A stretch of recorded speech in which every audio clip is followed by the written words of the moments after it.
Guys, welcome back. So today we'll be doing strings. Strings as class, strings as an object, and strings and its methods.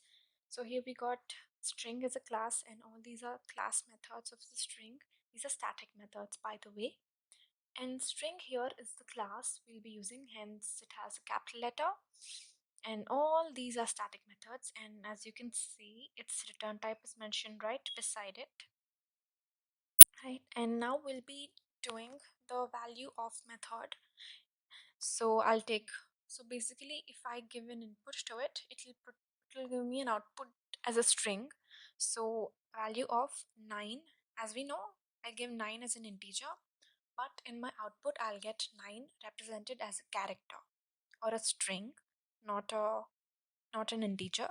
So let's print that out, and will be here for classes. All the methods are static, which means they can be only accessed by classes, and methods are usually accessed with the help of the dot operator. As you can see, string dot value of 9.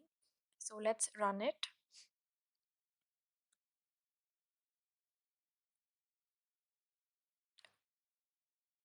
Oops, we got an error. I missed the last n braces. So let's run that again, and yeah, we got 9. But remember, this is a string, not an integer value, right?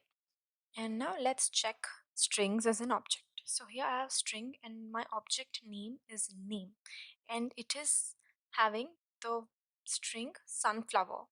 And just like before, we use the dot operator to access all the methods, and here all the methods are used by objects, and it is not static method.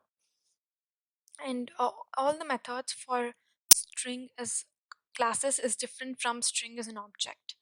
So the name of an object is quite important, because that is how you will be accessing all the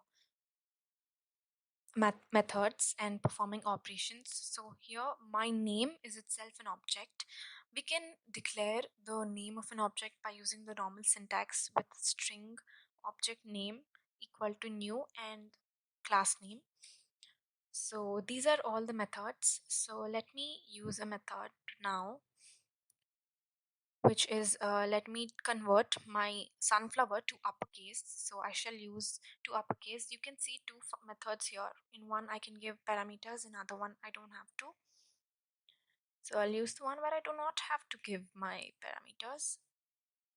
And let's print this out and check the output. So we have many methods for strings, and they're quite easy to use. It makes our work very much easier. And let's run it now. And yep, we got sunflower and caps.